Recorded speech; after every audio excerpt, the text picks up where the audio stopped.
Hi friends, welcome back to PF information Telugu. Employer చేసే mistake వల్ల ఉద్యోగస్తులు పిఎఫ్ ఆఫీస్ చుట్టూ తిరిగే పరిస్థితి వస్తూ ఉంటుంది కొందరికి. అది ఎందుకు జరుగుతుందో పూర్తి వివరాలు తెలుసుకుందాం. వీడియోకి లైక్ చేయండి, కొత్తగా చూసేవారు సబ్స్క్రైబ్ చేయండి.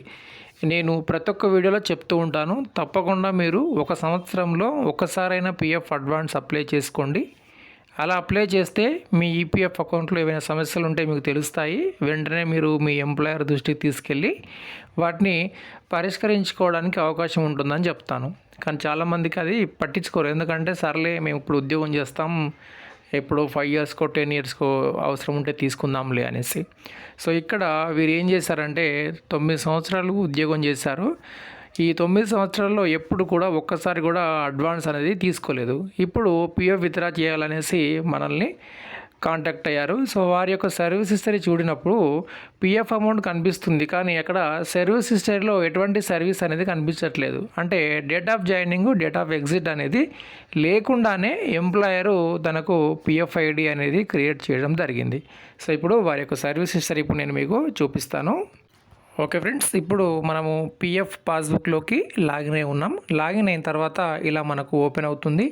ఇక్కడ మీరు చూస్తే టోటల్ పిఎఫ్ అమౌంట్ ఎంత ఉంది, ఎంప్లాయీ షేర్ ఎంత ఉంది, ఎంప్లాయర్ షేర్ ఎంత ఉంది అనేది కనిపిస్తుంది. వీరికి పిఎఫ్ మరియు పెన్షన్ టోటల్ కలిపి 1 lakh రూపీస్ అయితే పిఎఫ్ డబ్బులు ఉన్నాయి. సో ఇప్పుడు విత్డ్రా చేస్తుంటే అసలు మనకు యాక్సెస్ కావట్లేదు అన్నమాట. మనం ఎప్పుడైతే పిఎఫ్ అకౌంట్లోకి లాగిన్ అయిన తర్వాత మెంబర్ ఐడి సెలెక్ట్ చేసుకుంటామో ఆ మెంబర్ ఐడి అనేది ఓపెన్ కావడం లేదు. ఎందుకు అని చూసినప్పుడు చూడండి, ఇప్పుడు నేను సర్వీస్ హిస్టరీ ఓపెన్ చేసి చూపిస్తాను.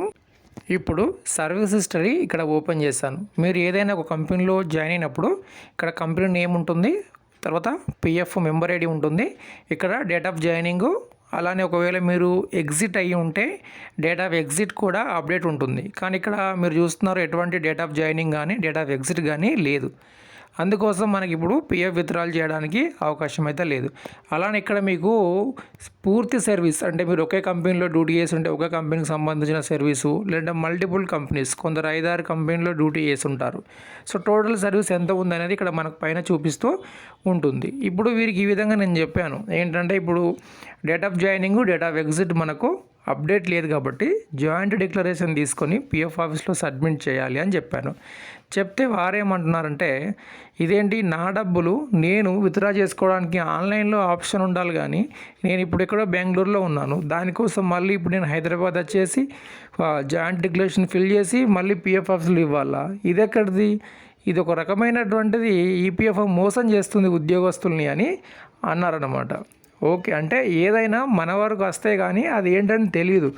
అందుకోసమే నేను ప్రతి ఒక్క వీడియోలో చెప్తూ ఉంటాను, ఈపీఎఫ్ఓ డబ్బులు అవి మీవి కావు, ఈపీఎఫ్ఓ దగ్గర ఉంటాయి కాబట్టి వాళ్ళవి. ఆ డబ్బులు మీ బ్యాంకులోకి వచ్చినప్పుడే అవి మీవి అవుతాయి. అర్థమవుతుంది కదా? ఏవైనా ఒక డబ్బులు మీరు ఒక బయట వ్యక్తికి ఇచ్చారు, ఆ డబ్బులు మీయే, కానీ అవి మీ జేబులోకి వస్తేనే ఆ డబ్బులు మీ అవుతాయి. సేమ్ లైక్ ఇక్కడ కూడా అలానే మీ డబ్బులు పిఎఫ్ అకౌంట్లో ఉన్నాయి అంటే ఆ డబ్బులు మీవి కాదు. ఆ డబ్బులు మీ అకౌంట్లోకి వచ్చినప్పుడు, మీ బ్యాంక్ అకౌంట్లో క్రియేట్ అయినప్పుడు ఆ డబ్బులు మీవి అవుతాయి. అందుకోసమే తప్పనిసరిగా ఒక సంవత్సరంలో ఒకసారైనా మీరు పిఎఫ్ అడ్వాన్స్ అనేది అప్లై చేసుకోండి. అలా అప్లై చేయడం వల్ల ఏవైనా సమస్యలు ఉంటే మీకు తెలుస్తుంది. మీరు ఉద్యోగంలో ఉంటారు కాబట్టి వెంటనే ఆ సమస్యను పరిష్కరించుకునే దానికి కొంచెం ఆ వెసులుబాటు అనేది దొరుకుతుందన్నమాట. ఓకే, ఇప్పుడు వీరికైతే కష్టపడాలి. డేట్ ఆఫ్ జాయినింగ్ మరియు డేట్ ఆఫ్ ఎగ్జిట్ రెండు కూడా అప్డేట్ చేయాలి. సో ఇప్పుడు మనకు పిఎఫ్ ఆఫీస్లో కూడా కరెక్షన్ ఫామ్ తీసుకోవట్లేదు. ఇక్కడ హెచ్ఆర్ దగ్గరికి వెళ్తే హెచ్ఆర్ కూడా కరెక్షన్ చేసేదానికి అవకాశం అయితే లేదు. సో ఇలా ఉంటుందన్నమాట పరిస్థితి. ఇన్ కేసు ఏదైనా ఎమర్జెన్సీ ఉండి పిఎఫ్లు వెంటనే తీసుకోవాలంటే ఇంకా కుదరదు. ఏ సంవత్సరమో 2 సంవత్సరాలు 3 సంవత్సరాల టైం పడుతుంది అవన్నీ కరెక్షన్స్ అయ్యి విత్డ్రా చేసుకునే దానికి. ఓకే, వీడియోకి లైక్ చేయండి, సబ్స్క్రైబ్ చేయండి. ధన్యవాదాలు.